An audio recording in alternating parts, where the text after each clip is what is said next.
Right.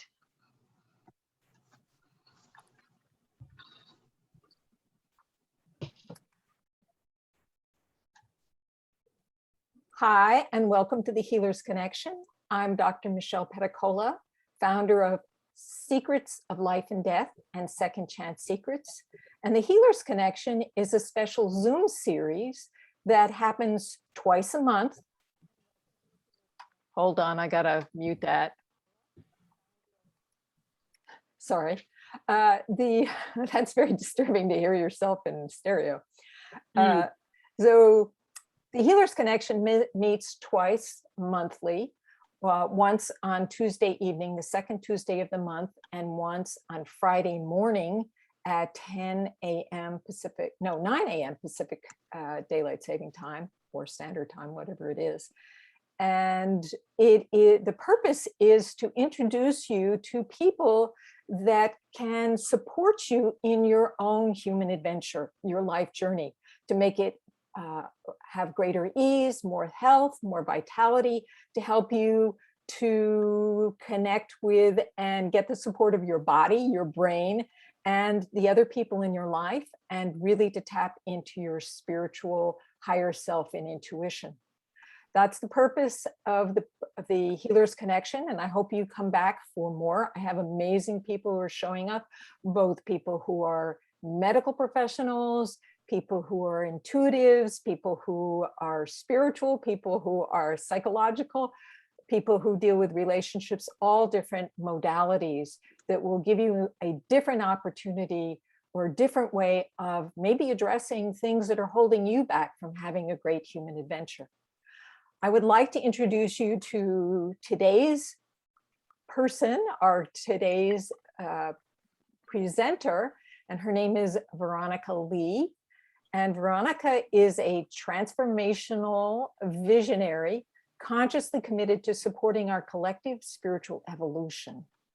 Working professionally as an intuitive, mentor, speaker, and writer, she's been sharing life-changing insights and soul guidance for over 15 years.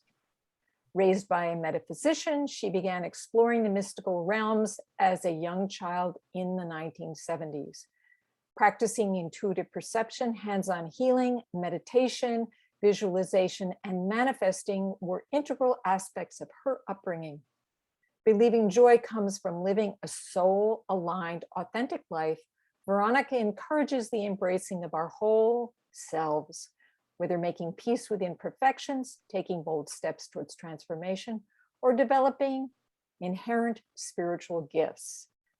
Veronica, you are my kind of person, and I am going to bring you on. And there she is, Veronica. Welcome to the Healer's Connection. And I want to start out by asking you a question that has been a burning question for me. What are the Akashic records, and how can we use them in our lives? Yeah, so it's an interesting question, because it's sort of like somebody asking, well, what is tarot or what is astrology? It's like we can give you a little sound bite, so it makes it a little bit sort of understandable to some degree, but it doesn't even touch what it can do or what it is. The Akashic records is an energetic realm of what I would say love consciousness, really. And some people have seen it as a way to tap into, let's say, your past or your future. In other words, they might think of it as your records, and you go into a hall. Some people will visually see this if they are in the records. That's not how I see it, but they might see it more in that kind of a container. And then they take their book out and they look in, the chapter of past lives and can figure out who they were. And they can fast forward to the, chapter that says who they're going to marry, let's say. That's not my experience. My experience is when I'm in the Akashic records, I'm tapping into oneness, into love consciousness, and into the imprint, I would say, of each of us on a soul level. And from that place, we can start to not just understand things, let's say, by asking questions, but to really integrate this love consciousness in our being. So when I first started doing readings, it seemed like, oh, I will, expand my own intuition. I'm going to learn how to do readings. my experience being in the record was just awe-inspiring in terms of what I could feel in terms of the vibration, in terms of understanding a greater consciousness of our connectedness and bigger, it was just so much bigger than I imagined, just feeling the energy of the record. So in a snapshot, it's a realm, and in a narrow way, we can gather information from this, realm, and in a larger way, we can really integrate that realm back into remembering who we are. Which brings me to my next question. What is it to be an intuitive? And how does that feel? And how do you use that in the work that you do? Yeah. So as you mentioned during, my intro, I was raised in this sort of, we are all intuitive, perception.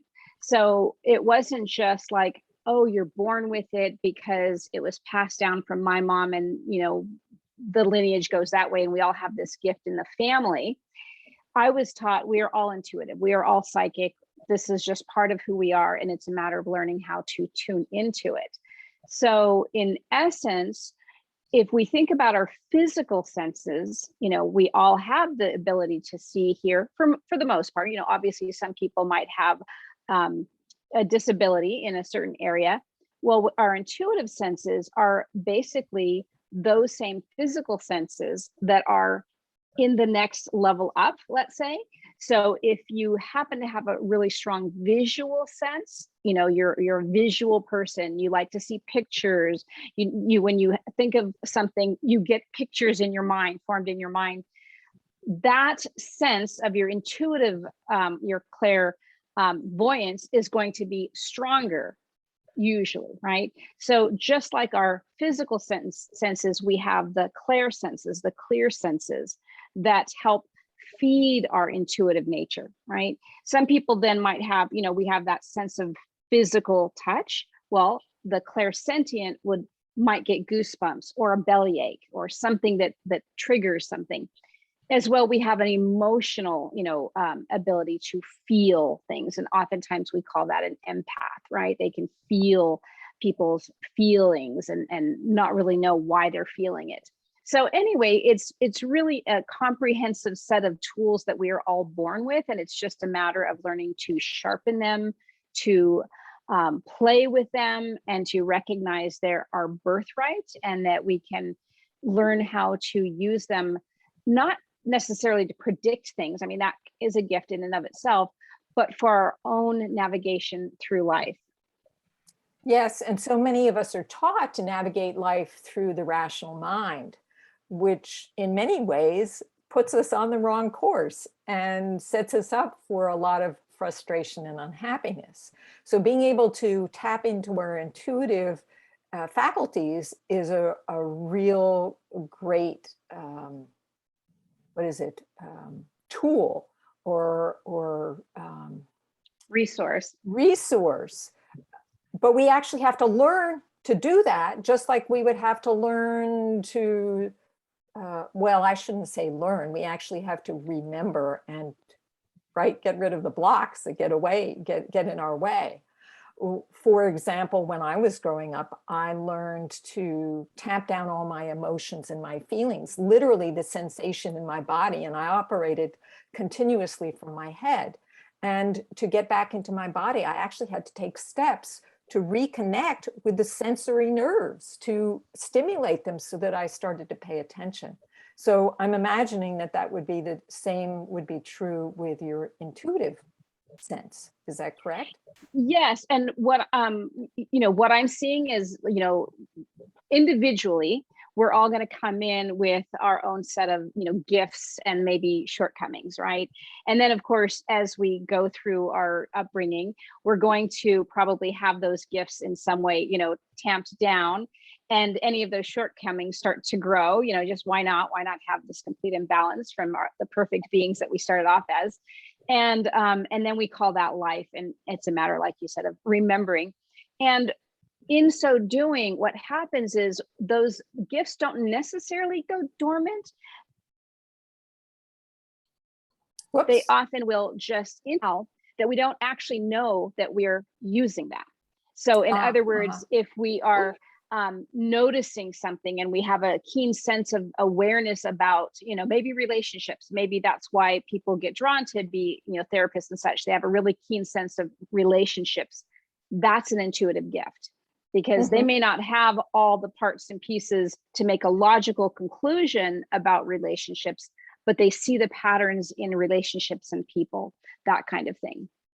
Well, and sometimes I find with healers that they each of them have their own biography and their journey that has taught them how to connect to their intuition in a different way, that it sets them on a journey. And sometimes I've certainly read stories and heard stories from healers or intuitives or psychics who, because of the challenges in their childhood, actually had to develop those resources in order to survive. So it isn't always that your childhood represses you, but it actually can heighten your awareness, even though it might be hard during the time that you're growing up. Absolutely. And in fact, I was doing a session just yesterday, and that particular client is that she was not just an empath, but it's like that sense of feeling and sensing everything became a survival mechanism to feel and make sure that things weren't about to hit the fan, or that paying attention to somebody's mood, or waiting, just sort of like all these antenna on, just on extra alert, waiting for some kind of trauma to happen or something. And so it's a matter of recognizing that yes, it's working, but we don't necessarily have to keep it on that high alert. We can start to learn how to soften, to moderate it. Yes. So I have a friend who is very, very sensitive, and she gets literally overwhelmed by people because she's feeling everything. And I told her, you need to develop shields so that you can protect yourself, so that you don't overwhelm yourself. Is that something that you do with your clients, is teach them how to? Yeah, so raise your hand if I've taught you about shielding. It's like grounding, centering, shielding. Whenever we did our intuitive skills classes, my mom and I together would teach. And those are the fundamentals of our in tapping in and using consciously your intuitive skills. It's, grounding, getting grounded here, planet Earth, right? Centering, finding, me. So you're not just like so outward to other people. Shielding, so that you're not absorbing and taking in other people's energy. And then I use the intention of opening, so that we're open to whatever it is that the higher realms want to bring us. And shield all kinds of methods. It can be an actual physical jacket that you've intended. This is going to be my shield. When I put this on, I know I'm going to have this energy. It can be a visualization. So again, if we happen to be a visual person, we might imagine ourselves, with a certain shield. Growing up as a child, the shield that was standard was white light, so I was taught, when you're afraid, just circle yourself with white light. Some people might see it as like a spiral, and others might experience a shield as a sound, right? If their clairaudience is really heightened, they can maybe even do a tone or have it hit a little bowl, or somehow create a sound that will just then become this shield. So what I suggest is play with it, play with the idea of shields, and recognize that it doesn't have to be a particular format. It can be anything that works for you. I love that idea. That's great. How do you support your clients or people in their evolutionary shift to love consciousness? I know that in your description, you talked about this evolutionary shift to love consciousness. What is that about? And how are you supporting your people in making that shift? Yeah. So what's interesting is, because I started to use this intuitive gift that we all have, and decided, well, actually, I'll back up a tiny bit. Growing up in the 70s with all this woo-woo weird stuff was not easy. And so for me, I just wanted to be normal, and that didn't work out so well. So because of that, I kind of got slammed back into this path, and it wasn't through willingness, it was really through crisis. And when I was trying to kind of figure out what I wanted to do, it just sort of came to me in essence. It was like, I heard the word Akashic records and it just resonated, went off and, learned how to access, the records to work with people. But I really wasn't sure what I was going to be doing. I just knew that was the direction. And it seems pretty straightforward to think, oh, I'm going to read people. I'm going to help them, understand something, and they'll ask a question and I'll answer that question. And it was starting from this place of like, I'm using my intuition. And then people were interested in intuition. And so then my mom and I together started to teach intuitive skills together. And I started teaching people how to access their own Akashic records. But that piece is such a small piece in what, excuse me, what I was learning by working with people, by working in this realm of the records so often, that what I really recognized was that my work was to help hold space for our collective, shift into a higher realm of consciousness. What I see is we've all come in, wired, let's say, to wake up at some point. Many times people find me because they're just starting to wake up into this reality, not just, oh, I happen to have an intuitive gift, but there's something more. There's something more besides the life that I'm recognizing. And what I, excuse me, what I bring that down to is really helping them align with their truth, who they really are, what they came here to do on a soul level, their power, what choices can they make? What powers are untapped and unseen? And how can they develop that? And that's where the intuitive piece came in, but we don't want to necessarily get stuck there. And then moving toward your joy. And I don't necessarily mean happiness, like, oh, what makes me happy? And oh, a bigger house, or, it's this essence of joy, right? This moving into this higher state of where something can be so simple and profound, and yet you can experience joy in that. And one thing that I have shared with people since I lost my husband, he was terminally ill. He had Lou Gehrig's disease. We watched him die. It's a really slow, horrible death, in all honesty. But those moments in which he was literally, dying, this last, several hours, it was just profoundly beautiful. And there was nothing about me that was like, oh, I'm happy to see him go, but to experience the essence of like bliss and joy and beauty in this moment, like the same moments of, when he was with me giving birth, right? It was just this being through that threshold. So when I speak to joy, it's not superficial. So working with people, what I recognize is their soul, level, not level, like I'm saying what they're really here for. I help them remember that, tap into that, and then by to them who they are through this, I would say, clear mirror that I offer. It helps kind of direct them back to who they've come here to be and align with our collective, spiritual evolution, because the planet, the 3D realm that we're living in is ready to, birth anew, right? We are stepping into and co-creating a new earth. And it's going to be a little bit messy, just like those contractions of, life or death, the tightness and the expansion and, that movement. That's sort of what's happening, right? It's happening to us, for us, so that we can, birth ourselves anew. So that's how I support what we're doing, but I'm by no means in charge of it. And I can tap into, certain frequencies that might be going on, but it's really life saying, let's get a move on it, and giving us a little push. And it's better to be gently guided than to be just kicked in the butt and, experiencing everything falling apart, which will happen eventually for many people who chose before birth to level up, to move into their next higher expression of themselves. If they're avoiding it, they will be kicked forward. Yes, I found that. I was avoiding my purpose and where I needed to go for many, many, many, many years. And I kept on stepping away because I didn't want to get hurt. I didn't want to be rejected. And I don't know, brilliance, higher mind kept on sending me these wake-up calls until I finally woke up. But I was really good at patching it up and finding a way to move on. Although at the same time, I started exploring things as well. I think Yeah. that's what comes along, is that you start to try and figure things out and say, well, why is this happening to me? Yeah. So I love what you're doing. What are the most important steps to take to willingly shift towards this love consciousness? And maybe you can also define what you mean by love consciousness. Is that joy? What exactly do you mean by love consciousness?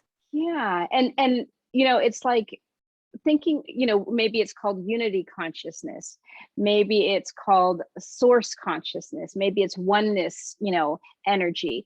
So they're just terms, whatever term feels most resonant. And that's the word that most resonates with me when I feel and experience this frequency. And it's and I'll give a really silly but funny, because I'm a very like that kind of person. I just tell it how it is, and I'm charming, but I'm also, I swear, and it's just the way it is, right? But what I have found, especially when I was first doing these readings, I would, have somebody sit across from me, and maybe they would talk to me about, oh, they're having an affair, and I'm thinking, what? And so the human me was judging and going, oh my gosh, I don't want advice about this, and I don't know what, and I could feel all that stress in my human judgment ego piece, and simultaneously feeling this love of like, interesting, no judgment, no, and then I would bring information. It's like, oh, okay, you're having an affair. It would be best if you told your wife about it, and that, maybe you want an open relationship, whatever it might be.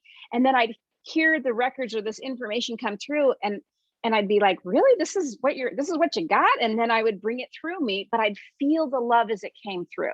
Mhm. And so this has happened time and time again.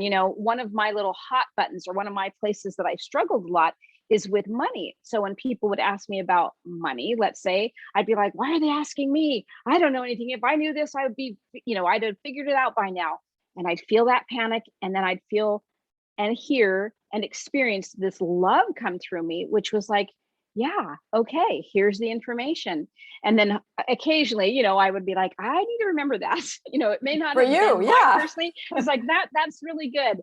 So in essence, it's that this energy, this relationship that I had with the Akashic records, tapping into this, started to feel more and more like just love, the way love is meant to be, where I can simply love people even if my human self will start to judge them. And what's beautiful about it is I could feel the judgment of my human self, start to dissipate. Now there's a part of me that kind of likes playing that still, and well, like, yeah, okay, it's okay that I can have my little judgment, going on. And it's much easier to kind of play and laugh about the little, let's say superficial stuff, right? Those things. But you go to my like, targeted big issues, I can still feel the resistance. That's like, no, it's, I'm still right. I can still feel that in me as I'm shifting myself. So that's, I feel, is the beauty of working in these realms, is that we are experiencing our own growth through it, and we don't have to even judge ourselves through it. So what I have found is that it's a dance. It's a dance between our spiritual, intuitive self and the body, which has got its own agenda, and the ego, or the mind, which is its own belief system that has been, most of it's subconscious and has been programmed into our brain, and then living in this three-dimensional plane with other human beings. And it is a dance.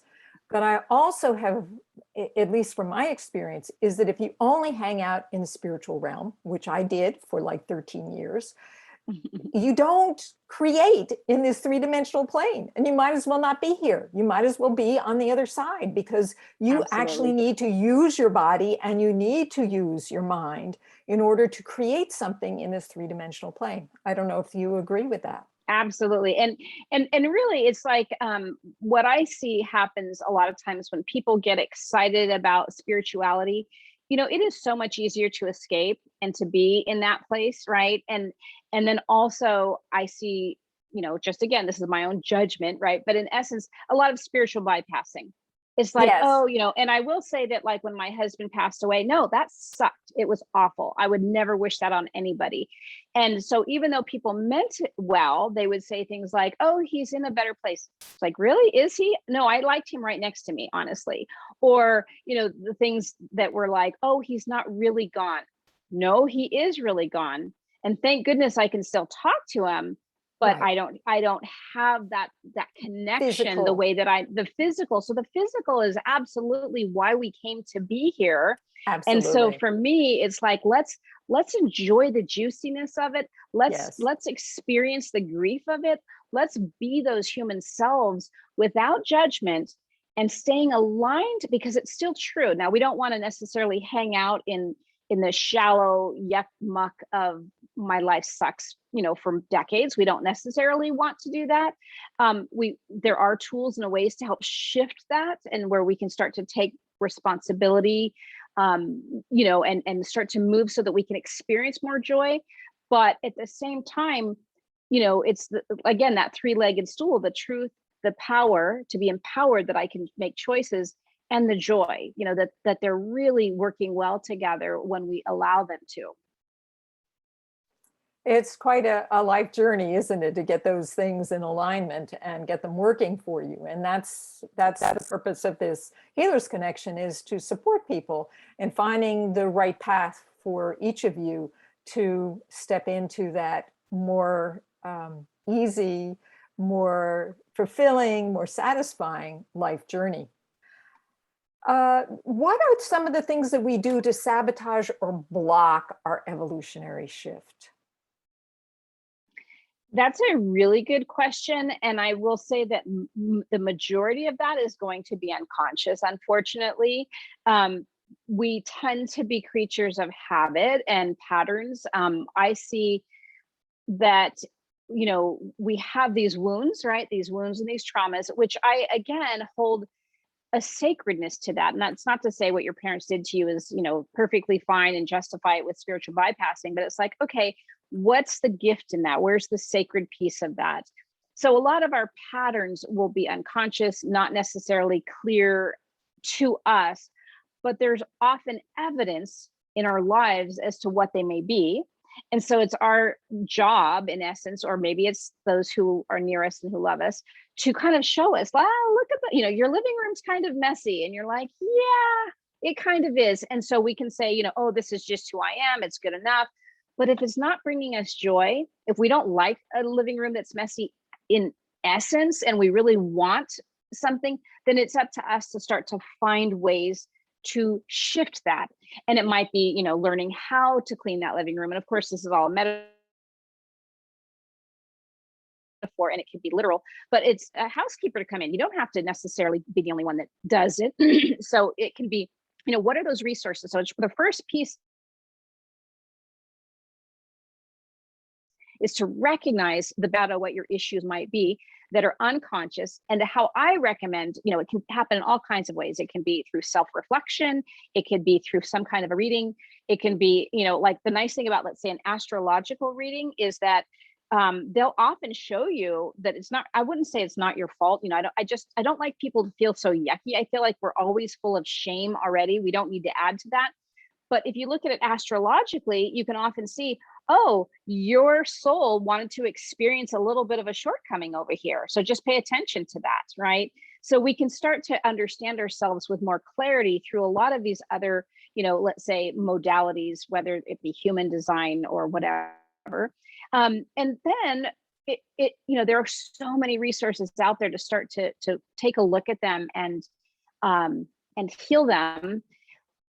But I don't think it needs to be work, right? Obviously, it's going to take some effort, but it's not like we have to be our own projects and constantly work. It's that balance. Like, I want to enjoy life, go to recess, enjoy recess. I think we're in school and work way too much.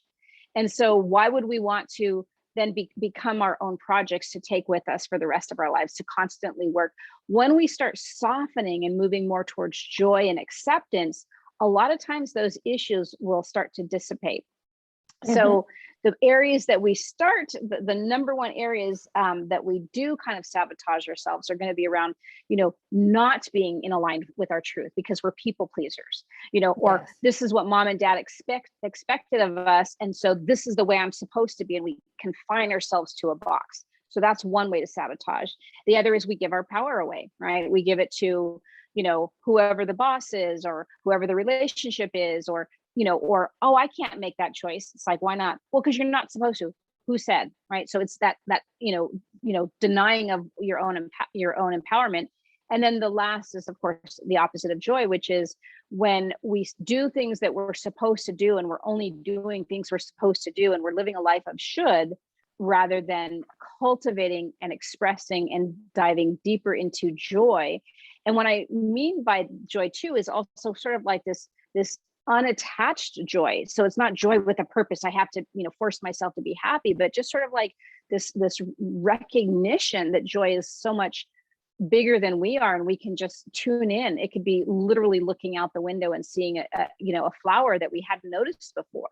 So it doesn't have to be cost money and doing things. It's like, okay, how do I bring in more joy? So those are I would say the main areas, which of course covers a lot of ground and it can feel overwhelming, but to recognize that, this can be not tackled. I don't even like that word. It can be witnessed and loved into transformation.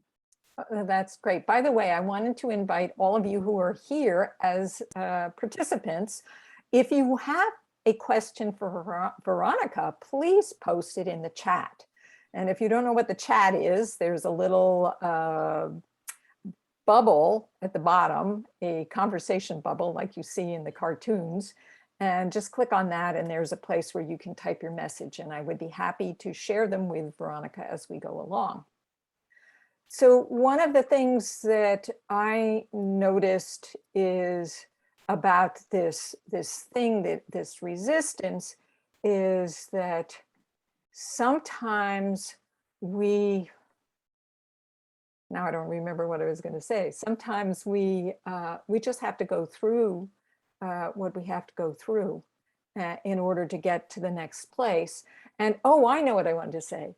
That, you were talking about the joy and what that means. Sometimes it's the way in which we perceive, it's the lens through which we see our lives that determines whether or not we feel like we're working too hard. It could just be attitude, that you feel like you're working hard, and so you feel like you feel it, and then you feel victimized, and then you bring your energy down. But actually, a lot of us have a great capacity to do a lot of things and to have a lot of fun doing a lot of things. Mm-hmm. Yeah. And what's interesting, so it's funny because there are certain things that I kind of, and we had talked about this before, Michelle, about like the word healing kind of doesn't really resonate with me, only because it's like, I don't heal anybody, let's say. The other thing is like this sense of perspective. I totally get that. And I'm yes about that. But I think what's hard, my own little personal trauma is, being taught from a child that I'm creating my reality put a lot of weight on a little child, right? Put a lot of weight that it's like, I remember at age around 10, because I was growing up to it, but at the same time around, 9 or 10, when we hit that change and we start to see the world, not so rosy colored glasses anymore. We're just kind of going, ugh. There was that sense of, oh my God, I created this. I created the wars in Iran. I created, whatever happened to me, the trauma. I mean, it was just so overwhelming. And one of the things that I would love to see unhook a little bit is, yes, we can have this place of attitude, but we also have to start with where people are planted. And it's like when our child, falls and hurts their knee, do we say, oh, it's just your perspective, don't dwell too much on that, right? It's like, let's put a Band-Aid on, and that's our society. Our society wants to put a Band-Aid, give it a kiss and say, let's move on. And sometimes for little children, that is all they need. It's just simply a matter of like, but sometimes it's like, no, they just fell into a mop, a muddy little puddle here, because even though we can visually see that wound was minor, we didn't see or recognize all these other things that were building up. there wasn't enough sleep that night.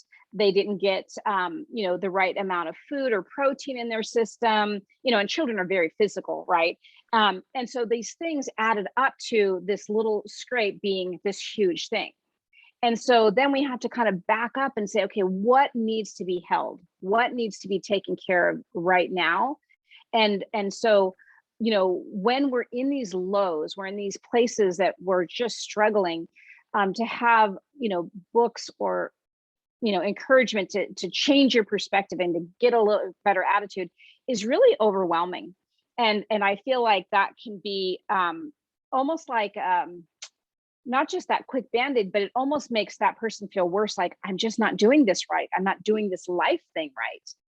And so it's a matter of, kind of owning and recognizing where we are, and that, yes, I'm, my knee hurts, I'm hurt. Now, what is the next step? And what is, and the other piece I think that's super important, support from someone, whether it's, because a lot of times the attitude adjustment has to kind of come from within. And many of us, it's like, if I could do that, I'd be doing it, right? So if we are part of some kind of, group, and maybe it's like, at the dinner table when we sit around and say, what was good in your day today? And then it makes you practice that, right? Whatever those tools might be to help you start to practice this shifting of awareness, shifting of an attitude. But it's definitely one of those. I kind of play you don't with it want to beat your yourself over the head with it. And what I always like to say is the body has its own agenda, and the body is your partner in this life. It's your vehicle. And if you don't recognize it has its own needs, then you can get into a lot of trouble. And so, yeah, when you're upset, you can't say, oh, why don't you just change your attitude? In my experience, you have to let that emotional energy through. There's your body has like this chemical factory that's really will take you to your knees. So I totally agree with you about that. Yeah, and I'm just trying to find if there was, I'm trying to flip through the different, people, so I can see people and all of that and make sure there's no questions. But because I'm on my phone, okay, because I'm on my phone, it's a little bit trickier than yes. So when I'm on my am going computer. to, oh yeah, and you probably won't be able to see things, but I could start to bring people into a gallery view, since we're almost 40 minutes into the show, and it would be nice to see if other people have questions. I have a few more to ask you, but I would like to. Absolutely. So I'm going to change the view to gallery. And now I can see all of you, even though some of you are hiding behind your names. Please, if you have a question, you can unmute yourself and just dive in there and ask Veronica, and then you will show up and she'll be able to see you. Does anybody have any questions to ask Veronica, or any challenges that you would like some insights on? And I'm going to wait a few seconds. Use the pressure of the hands. I was freezing a little bit, but I think that I'm not seeing any questions, right? I'm not missing anything. No, you're not missing any questions. Okay, no worries. Okay, so do you want me to hide you again, everybody? No. No. Oh, okay. yeah. Oh my God, I don't know what I'm doing here. No, I'm going to leap to the next question, which was, are there methods or teachers that can support us as we expand, as we move into that love consciousness? Yeah. So I think it's lovely to have, a friend, a teacher, a mentor, people who are along the path that feels right and resonant for you. And I think it's also important that those teachers are really there to reflect back to you your empowerment. We are moving away from this kind of mentor mentee, in a sense of apprentice. When my mom became an ordained interfaith minister, it was through the lineage of Yogananda's teachings. And so her minister really wanted to have my mom move into discipleship, to just unquestionably follow her. And my mom was like, hell no, because she was just like, that is like so not who I am. And she just felt like it was disempowering. And I get the essence of it. The essence was, if this leader is saying, I see that you're struggling with this, so I'm going to give you an assignment, and I really want you to do this assignment, kind of thing, right? But it can get really gray, and we've seen so many cults. We've seen people who literally will drink the punch, whatever. So I'm much more hesitant as well about following any particular person who overtly or covertly starts to wither away and take away your power. So the truth is that we all have access directly to our own higher consciousness, directly to love consciousness, source consciousness, whatever you call it.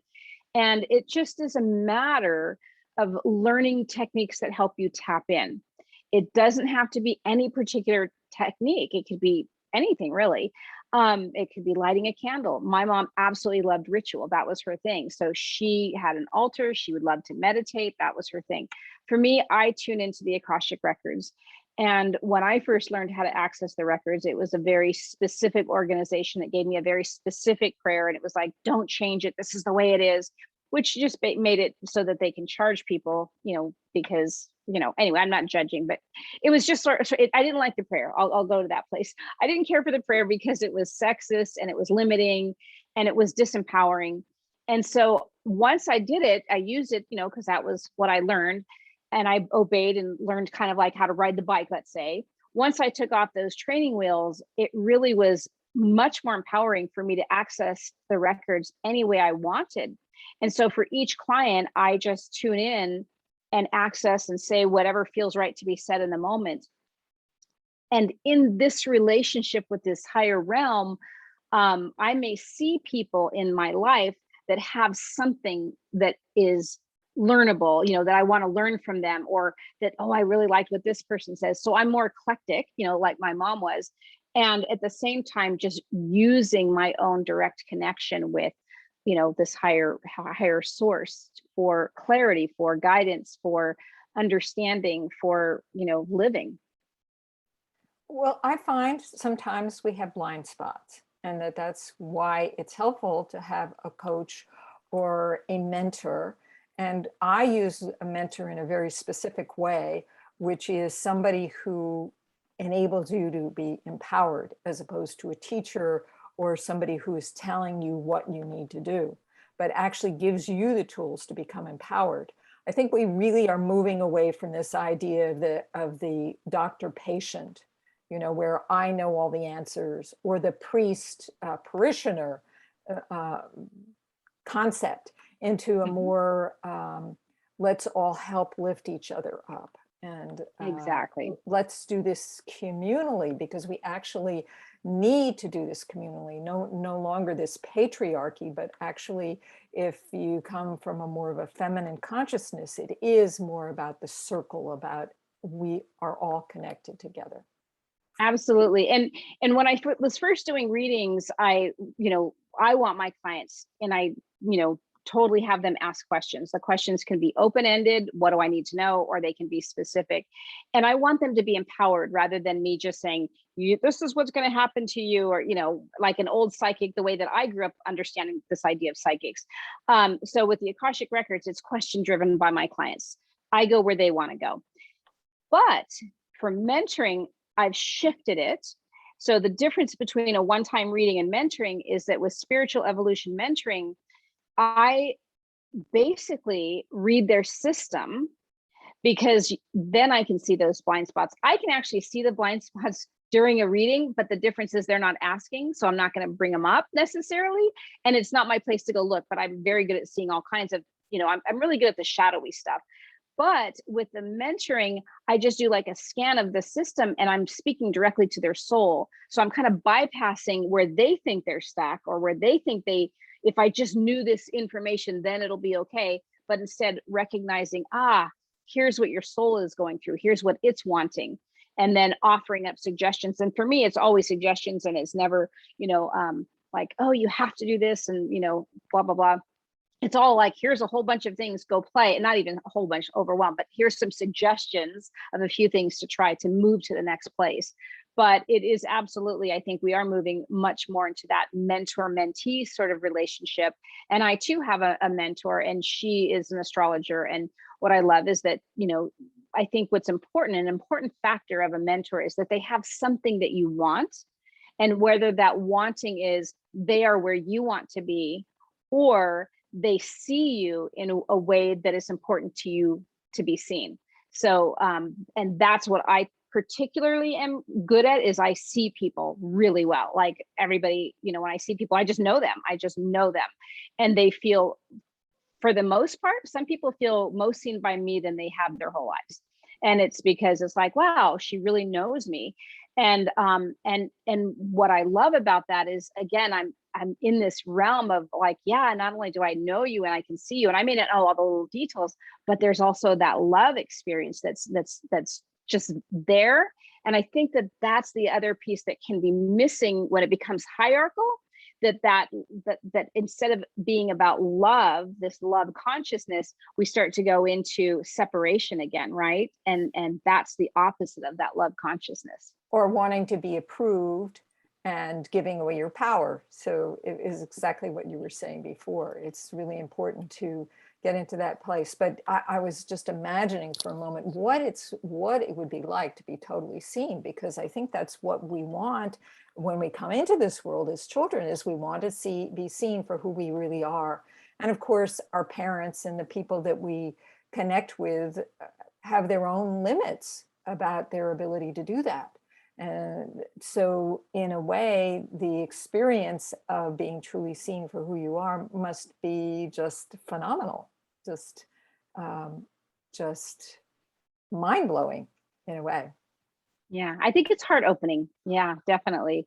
Just helping them see themselves in a light that is loving and kind and real, rather than through criticism and through expectation and judgment and shame. Isn't it so sad that that's so much the way in which we teach people, or we work in businesses, is through that judgment and shame? Isn't that what we put out there in the media, and we manipulate people that way? And I'm really looking forward to a shift in that, which I expect because are moving into the Aquarian age, which is much more about community and consciousness. Definitely about consciousness. Exactly. So the last question I have for you is, as we grow, and I did see a couple of questions pop up. Oh, there so are. I just, Okay. Let's jump into. They show up, but I can't see the whole thing. Yeah. Okay. So Teresa asks, how long do you see these tumultuous times going on? Great question. So yeah, it's a little tricky because it's hard to predict. I tend to see sort of like in the moment, I tend to be much more present. That's where I work best.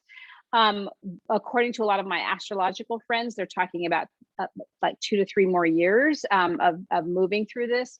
I don't think that we see, and that's the thing about those can help us. It's like, do we want to have awareness so that we can go, oh, I'm prepared. I can start to really recognize that when I start to feel like, and anxious and stressed, this is just that shift, right? But we don't have to fear it like, oh no, this is going to happen to me, right? And so it's just a matter of recognition. I think we're all on different paths to some degree. We don't necessarily know what's going to happen. The hard part, the part that breaks my heart, is that oftentimes we as a collective have gotten in the pattern of learning through crisis and through chaos and growing from that seed, rather than through awareness and love and transformation, right? So that's a real major shift, isn't it? And in fact, if you look at it biologically, if you look at species and evolution of species, it usually comes at the time of crisis. It's the kind of thing that forces you to make that shift.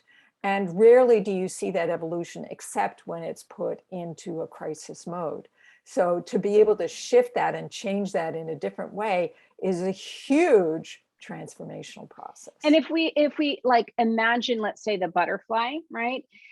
Is the caterpillar is like it's just it prepares. It's like, oh, okay, this is the next step. It's just this simple, like, I'm going to create this beautiful little space all for me, and I'm going to just encircle myself because it's yummy, and why not? And this is so natural.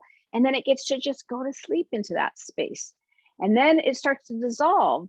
And that's what's happening for the majority of us, unfortunately, is that we're in that dissolving, which is never comfortable. The ego's dissolving, our shadow stuff is coming to the forefront. It's like, ugh, all these things that we're not necessarily wanting. But when we think about the butterfly, it really, it comes not from crisis, but from more consciousness and preparation and just a natural cycle, right? And I feel like that gives me hope anyway, to recognize it doesn't have to be. And again, I've been through enough crisis that it's like, oh yeah, here's what happened. Oh yeah, this is what led to this. So yes, there's some lovely things that can come out of crisis, but I, for one, am done. I'm so tired of them, and I really don't want anymore. It's like, been there, done that too many times. And of course, it doesn't mean that I'm not going to have any more, because I've made this decision. Because it's like I don't know what my soul decided for me, and because we're in this collective pool, I don't know what we're all going to agree on collectively. So it's just a matter of riding with it and moving with it with as much grace as possible, and with as much preparation to hold ourselves through it. Which seems like you have answered Teresa's second question, which is how can we ease ourselves through it, which is... Yeah. Good question. So I think the number one, and Michelle, you did speak to this, which is, paying attention to the body.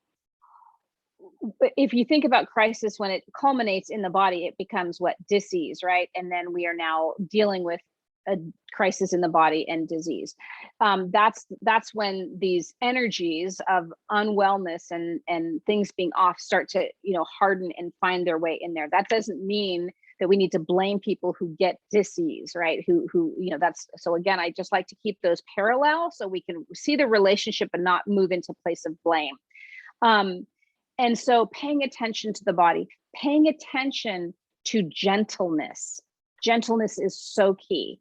So again, it's like, yes, we don't want to be in this spiritual place all the time and never anchor and ground, but that coming in and doing has to be completely different, because our mode and method of doing for so long has been push and grind and Totally agree. and stretch and exhaust. Rather, it's like, where's the gentleness? And I'll share with you a little revelation I had recently, which, when I'm in these realms and these people have asked me questions about money years ago, I probably have heard this on some level from these realms on, numerous times. Whatever, it comes when it comes, and you integrate it as it comes. But on the 24th, July 24th, it was actually the 3-year anniversary of losing my husband. A friend of mine who does ritual, she did this beautiful ritual for the solstice. And so we, or no, it was full moon, sorry. It was a full moon ceremony. And she took us on a guided meditation. She's actually a hypnotherapist, that's one of the things she does, but she also does these spiritual journeys. Anyway, and she had us, kind of let us into this little, rhythmic with drum beating space. And I tapped into these higher guides, and I don't have names for my guides. And it wasn't necessarily the records. It was just these beings of love. And all of a sudden I had this feeling, which was, wait a minute, it's not my job to make money. It's their job to make money for me. And it was so clear and so sure. And I shared this with my mentor recently. I said, it's like, there were certain things that my husband did, he took care of, that it wasn't my job. Checking the oil in my car, that was not, he might nag me and he might want me to, but I just didn't do it. And so, because I know he would do it, I totally relied on a lot of things that he just took care of, right? That was that same energy of these, my guides, these other realms, that it's like, it was so clear to me, it is not my job to make money.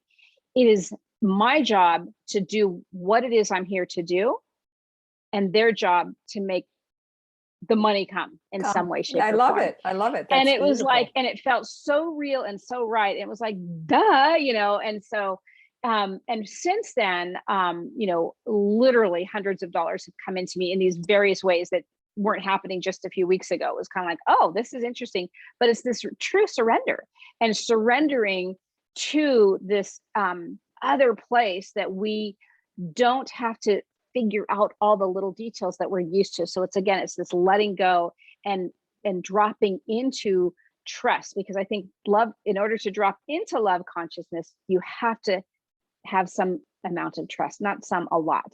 And that's the practice, right? That is the practice. It is a practice.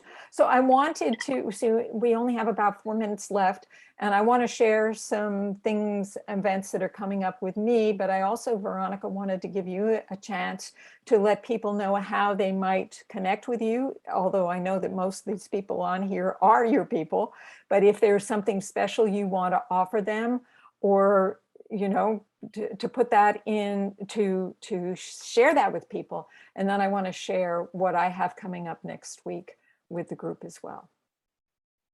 So yeah, so do you want me to go ahead and start? Yes. Okay. Excuse me. So one of the things I was going to share with everybody here was a simple tool to connect into, your essence, who you are.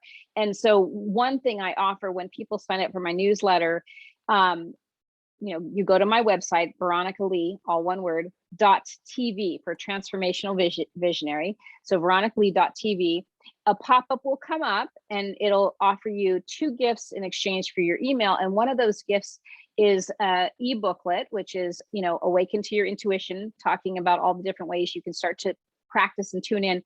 But the other is an audio MP3 that I created that will guide you into your Akashic records, so that you can use that as a practice. So if you're already on my mailing list and you don't have those tools, just, reach out to me. That would be Veronica@VeronicaLee.tv, and I can just go ahead and mail that to you. But for anybody new who wants that, just sign up. And really, it's a matter of staying in touch with the things that I might be offering. I do offer a twice a month, what I call soul information group mentoring. So it's much more affordable. It's on Zoom like this, limited to 3 people. I used to do 4, but I've changed it to 3. And that's just $44 a session if you buy it in a package, or if one time it's $60. Absolutely, supportive, very much like what we've been talking about. So those are a few things that I offer, and I would be happy to answer any questions in any way if people email me as well. So it's www.VeronicaLee.tv, basically. Is that what the website is, Veronica? You froze a little bit, but it's VeronicaLee.tv. Yeah. Okay, I'm going to put that in there. And Perfect. Then what I wanted to tell the group was that next week, just sort of really synchronistically in alignment with what Veronica's been sharing, I'm doing a life purpose challenge. It's a Facebook challenge, but I'm also going to be supporting people on Zoom. So they can either come to my private Facebook group, which is where this event is simultaneously screening, and get the information there, or they can sign up. And I'm going to put the link on here, which is not going to help anybody who is watching this later. I'll just have to put that in my website later on. But there is a link there if you want to sign up to find out more about the Life Purpose Challenge. It's all next week and culminates at the end of the week with a masterclass on what you can do to get that support, to get clear about what your gifts are, what's preventing you from moving forward, and what plans you can make to move forward, to utilize the group energy. So that's it for today. I want to thank Veronica so much for your joining me today and sharing your wisdom. Any last questions from anybody in the group before we close for the evening? Maybe we can all give Veronica a round of applause for thank her for supporting us. Yay! Thank you so much, Veronica. And of course, this recording will appear on the Healers Connection website. So it's healersconnection.com. And then there's a button there that takes you to the past recordings, and it'll be up in the next day or two. Thank you all for joining me. Thank you, Diana, for your clapping. Thank you, Elizabeth, Teresa, Dawn, and Shelley. And hope you come back for our next Healers Connection, which is Friday, August 27th. All right, thank you, and bye for now. Thank you.